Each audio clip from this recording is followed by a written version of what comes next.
Lengthy and expansive incorporation procedure. The formation procedure of company is lengthy, complicated and expansive in comparison to sole proprietorship and partnership. अब company का जो procedure रहता है वो थोड़ा कॉम्प्लिकेटिव रहता है और एक्सपेंसिव भी रहता है सोल प्रोप्राइटर एंड पार्टनरशिप के कंपैरिजन में. Company has to submit the documents like memorandum articles before the register of company to obtain the certificate of incorporation. हम बहुत बार देखते हैं कि कंपनीज़ में बड़े बड़े उनके पूरी फाइल्स वगैरह बनी होती है जिसके अंदर पूरी की पूरी ये सारी डॉक्यूमेंट्स रहते हैं जो कंपनी के इम्पॉर्टेंट रहते हैं. उसमें अगर हमने देखा हो तो सर्टिफिकेट ऑफ इनकॉर्पोरेशन जो है वो कंपनी को इशू किया जाता है. वो कब इशू किया जाता है? जब हम लोगों को कंपनी ओपन करनी है उससे पहले हम जाकर और मेमोरेंडम आर्टिकल्स जो होते हैं रजिस्ट्रेशन के कंपनीज़ के लिए वो जब जाके और जब सबमिट करके आते हैं तब जाकर और गवर्नमेंट जो है हमें सर्टिफिकेट ऑफ इनकॉर्पोरेशन जो है वो इशू कर देती है. For this the expert services are obtained in addition to the registration fees to the registrar. Experts are to be paid higher for their services. और जिसको करते हैं मतलब जो पर्सन्स वहाँ पे बैठे होते हैं ये जो रजिस्ट्रेशन का काम करते हैं वो हमसे उस हिसाब से फ़ीस वगैरह जो है वो चार्ज करते हैं और इसकी जो चार्जेस रहती है वो हाई रहती हैं जो सर्विस वो हमें दे रहे हैं उसकी.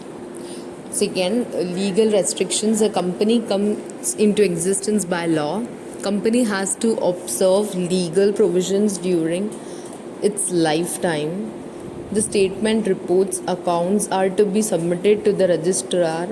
Company regularly at the certain time some provisions of SEBI, Securities Exchange Board of India, are to be fulfilled. अब legal restrictions होते हैं कुछ companies के कि हाँ उसको इससे ज़्यादा जो है वो कैपिटल का काम नहीं करना रहेगा. कुछ ऐसी चीज़ें रहती हैं जो कंपनीज़ की फ़िक्स रहती हैं उससे ज़्यादा वो नहीं कर सकती हैं.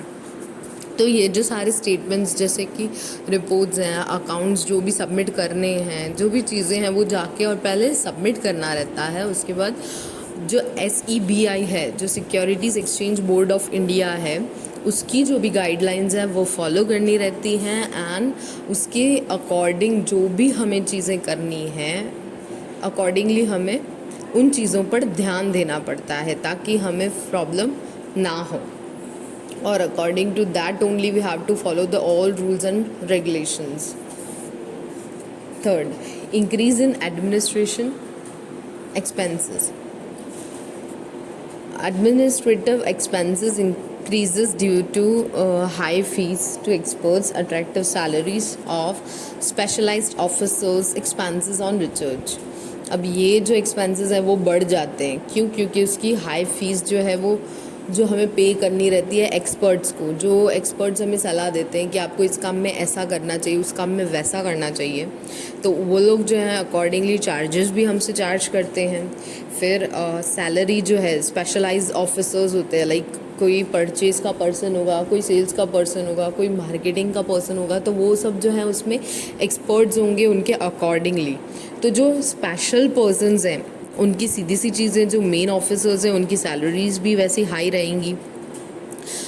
और जो हम रिसर्च करने पे एक्सपेंसेस करते हैं वो जिससे हमें पता पड़ता है कि मार्केट में कौन सी चीज़ें ट्रेंडिंग है कौन सी लोगों को चीज़ों की ज़रूरत है वैसा हम प्रोडक्ट डेवलप करें तो वो सब करने के लिए हमें रिसर्च करनी पड़ती है और रिसर्च करने के लिए सीधी सी चीज़ें एक्सपेंसेस तो होंगे ही.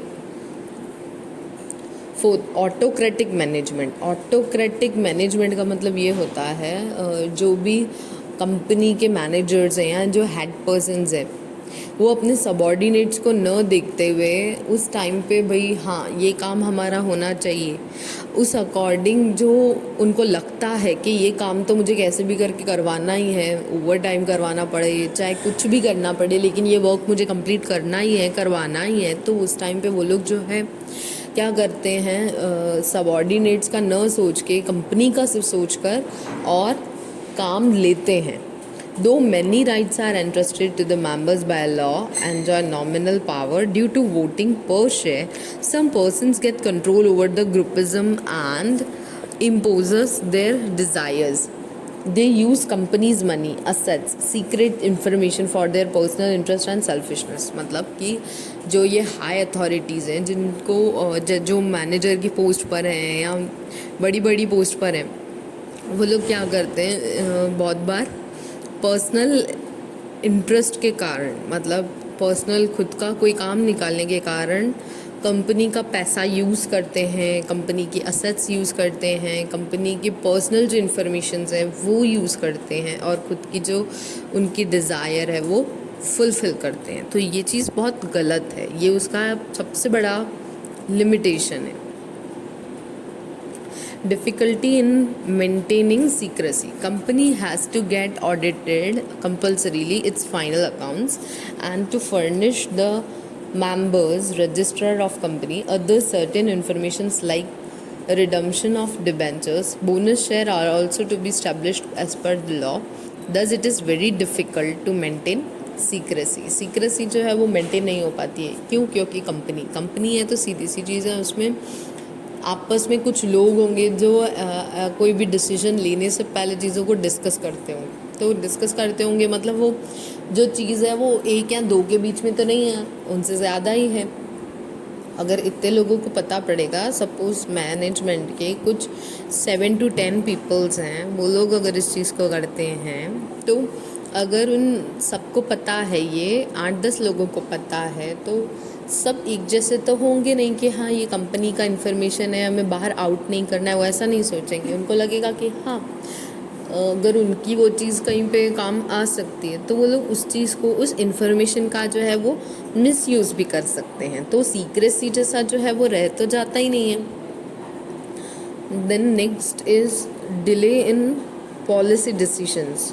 The concern of members is essential in making policy decisions. For this, meetings of the members is to be called.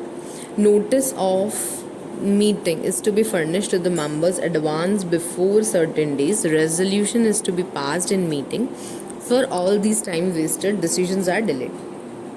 अब कोई भी पॉलिसी रिलेटेड डिसीजन है तो उसमें पहले तो भाई सब लोगों को इकट्ठा करो, उसके बाद नोटिस दो, मीटिंग बुलाओ, फिर कोई रेजोल्यूशन आया तो ठीक, नहीं तो फिर वापस से थोड़े दिनों के बाद या नेक्स्ट टाइम वापस से मीटिंग जो है वो ऑर्गेनाइज़ की जाती है। तो इस तरीके से जो है बहुत टाइम वेस्ट होता है। जो काम हमारा भाई हाँ आज डिसीजन हो जाए हमारा तो कल से वो वर्क स्टार्ट हो सकता है, लेकिन जब डिसीजन लेने के लिए ये इतना सारा पहले नोटिस देंगे, फिर सबको बुलाएंगे, वो सब चीज़ें करेंगे, तो कहाँ से पॉसिबल है कि आज डिसीजन फाइनल हो जाए और नेक्स्ट डे जो है वो वर्क स्टार्ट हो जाए?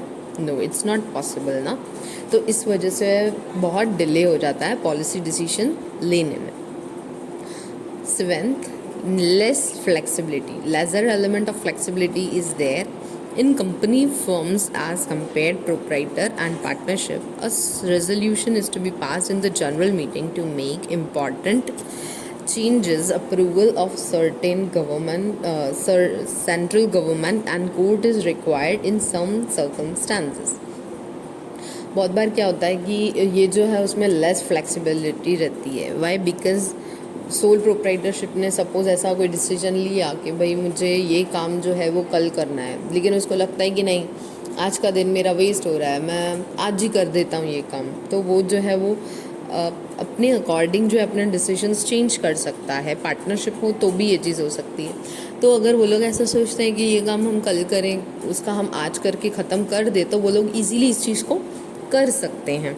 और सेम टाइम यही बात जब कंपनी की हो तो पहले तो उनको 10 नोटिस देने पड़ेंगे, फिर ये करो, फिर वो करो, उसके बाद जाके और ये चीज़ें करो, तो तब तक तो सीधी सी चीज़ें वही टाइम आ जाएगा, तो ऐसा तो कुछ रह ही नहीं जाएगा।